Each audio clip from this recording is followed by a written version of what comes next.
It says a proof is an argument that uses logic, definitions, properties, and previously known statements to show that a conclusion is true. An important part of writing a proof is giving justifications to show that every step is valid. So what does it mean if you're asked to prove something happened? What do you have to do? Evidence. Evidence, good. You have to have evidence. You have to have witnesses. So if you have to prove to your parents you were at so-and-so's house last night, what would you maybe do? Have to lie for you. Take a picture of No, you. someone take a picture of you being there, maybe have their parents call them, or Fake an accident. oh, maybe not that, but so today we're going to prove algebraic statements. You gotta read all this? So for example, I might give you some big problem. So it might be like 2 times x plus 1 minus 4 equals 3x plus 1. And I want you to prove that x equals 2. Well, then what you're going to do, you're just going to solve it like you normally would, right? But the proof part comes, you have to justify everything you do. And it's all stuff we've learned before, okay? But now we're going to put a name to it. So really, there's nothing new we're learning today about algebra. We're just going to be naming the things that we do. So for example, if you combine like terms, you're just going to write that. You're just saying what you're doing is all that's happening. Okay? So go ahead and copy down the first example here. So it says, this is called the addition property of equality, and it says, if A equals B, then A plus C equals B plus C. Go ahead and write that in your little table. I know that sounds kind of weird, but let me give you an example. Let's say we have 3 equals 3. Is that a true statement? Yes. Yeah. Now, what's the point of an equal sign in math? Be the same. It shows that the left side is the same as the right side, right? So if I were to add 2 to the left side, I would now have 5 equals 3. Is that a true statement? No, that is false now. The equal sign isn't true anymore. The left side is not the same. So what do we have to do to balance out our equation so they're the same again? Add 2. You have to add 2 to the other side. So we get 5 equals 5, and now the equal sign works again, right? That's all this is. It's just saying if you have some numbers or some expressions that are equal, you can add the same thing to both sides, and it will still be a true equation, okay? So the next one is the subtraction form of that. So go ahead and copy down the subtraction property of equality. Now, for short, a property of equality, I will typically write P-O-E. I'll call it a PO. If I ever say PO, that's what I'm talking about. Reminds me of, did you guys ever watch Teletubbies? Yes, that son Oh, was scary. Nightmare show. Okay, so once again, if you subtract the same thing from both sides, so if you start with A equals B and you subtract the same thing from both sides, then our equation stays balanced. Okay, the next one is the multiplication property of equality. So if you start out with something equals something, and you multiply both sides by the same thing, which they represent with the letter C, then the equation will still be true. It'll be a valid equation. Must be every time. Division. Wow. What a day. What? Where's my Oh, this recording? stuff. So many jokes. Hi. Have I never recorded it in here before? Wait,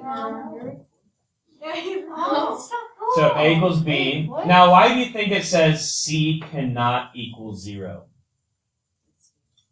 Can you divide a number by 0? No. No, if you put like 8 divided by 0 in your calculator, it'll give you an error. It's undefined. So it's basically saying you can divide both sides by C as long as it's not 0. Okay, so I like to call these my operational pose. They're all math operations. Bless you. Now these next ones are a little bit different. They're not just like math operations. They're there's something that's happening to a statement. So the next one is like the most obvious thing we'll ever do. A equals A. I like that one. Something equals itself. So the number 5 equals the number 5. X equals X. A equals A. And that is called, now you'll have to memorize these ultimately. This is called the reflexive hoe. Why isn't it called pro? So then, the next one, I think it's pretty easy to remember, is the symmetric hoe. What does it mean for something to be symmetric? The same on both sides. Yeah, kind of like the same on both sides. So like if you think of like a butterfly, right? So like if you fold a butterfly over on itself, it's the same both ways. So it kind of makes sense if A equals B, then B equals A. It's just the other way around. So that one's pretty easy to remember, right? So that one's not hard to memorize, symmetric. We're going to use that one today. And then the transitive property of equality, or the transitive hoe. If A equals B and B equals C, then A equals C. And see all these conditional statements we're using? If then, if then, if then. That's what you're doing last time. Yeah, with the computer programming stuff. Now this one's pretty obvious, and the way that I remember transitive is I think it transfers. Or it's like a train, like it goes down the train. So something equals something, and then that equals something else. Basically, they're all equal, right? So therefore, the first thing will equal the last thing. Does that make sense? So I just kind of think of that as it like transfers. Okay, so that's how I memorize that one. And then the last one here is substitution. And you've been doing this forever. But it says if A equals B, then basically you can substitute them out for each other at pretty much at any point. So for example, if there's a basketball game going and we take out a point guard, who are we probably going to put back in? Another point guard, right? We want to have that position covered. So you take one equivalent thing and I'll put another equivalent thing in so that you don't lose that position. Now, obviously there's different reasons to substitute at different times, but this has been done all the time. So we've done this lots and lots and lots. So if I gave you x plus 3, I'll just say x plus 3. But then I tell you that x equals 2. What can we do with 2? We can plug it in, right? That's substitution. If I know what something equals, you can plug that number in for that. And then what would this expression then be? 2 plus 3 is 5, right? So that's substitution. Okay. And then the last one is our distributive properties. So go ahead and copy down. That's just kind of like a remember thing. You've done distributive property before, but basically, if you have a number outside of a set of parentheses, you have to multiply everything on the inside by that number or by that variable. So that would be A times B plus A times C. Let's solve this problem. Let's just solve it, okay? Now, I want you to write yours exactly like I write mine. So if I write something under something, I want you to write it the same way. So everything that I write on the board, I identically write what I do, okay? So I'm going to kind of do this one with you. So what would we do here first? We would distribute. So that gives us 2x minus 8 plus 6 equals 3x minus 1. So first thing we would do is distribute. Okay, now we would want to simplify each side. Okay, so is there anything I can do on the left side right now? Not that I don't want to mess with I don't want to mess with the x yet, but we could. Combine 6. Yeah, we could combine our like terms. We have constants here. So what's negative 8 plus 6? Yeah, so this becomes 2x minus 2 equals 3x minus 1. So once again, kind of write nice and pretty like I'm doing. And you need to, so I should have warned you this, you need to write small. Write small. Okay, next we would need to get the x's all on one side. So the way I'm going to do this, I'm going to subtract 2 x's over to the right side. Could you have brought the 3 x's to the left? Yeah, but what would happen then? Yeah, we'd end up with a negative x, and that's just going to add another. So I like to just keep it positive. So I subtract 2 x's over. Now, once again, write it exactly the way that I'm writing it, because we're going to need this later. So the minus 2x is under the 2x and the minus 2x, right? Okay, so now this cancels. We're left with negative 2 equals, what is that? X minus 1, right? And then we have one more step. We just, if the x is on the right, where does the minus 1 need to go?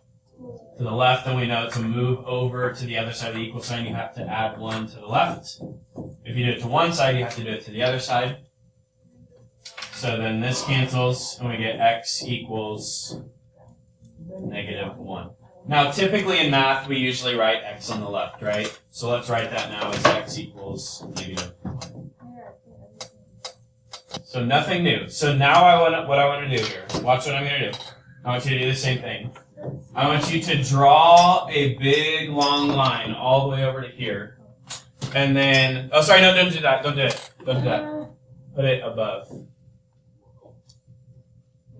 And then put a line down the middle.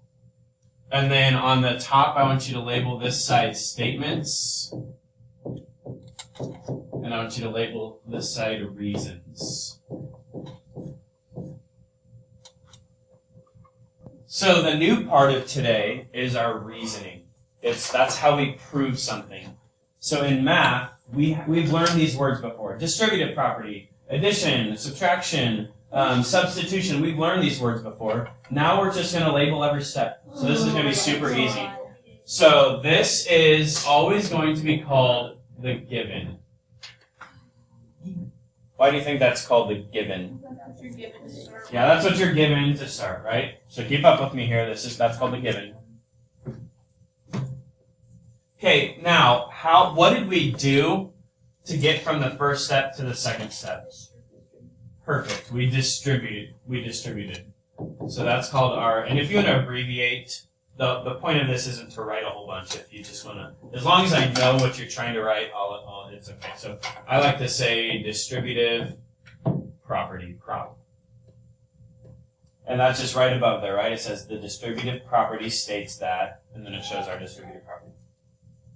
Okay, good. How did we get from step 2 to step 3? We combined like terms, if you just want to put LT. Right, we just added negative 8 plus 6 together. We combined what we had on one side, right? Okay, now, this is the part that's a little bit different. What did we do in the next step?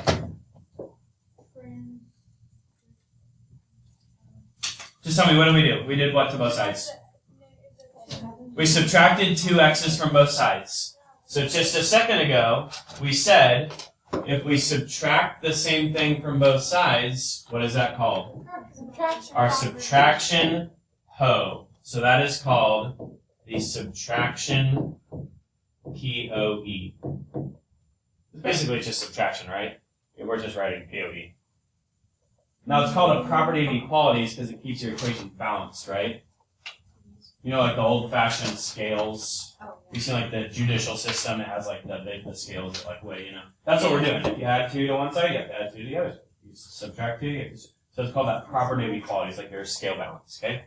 Now, every time after a PO, we're always going to have a simplify.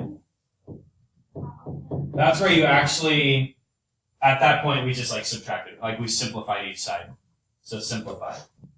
So what do we do next? We added 1 to both sides. That's the addition PO. So we finish out with a simplify and then a symmetric property of equality.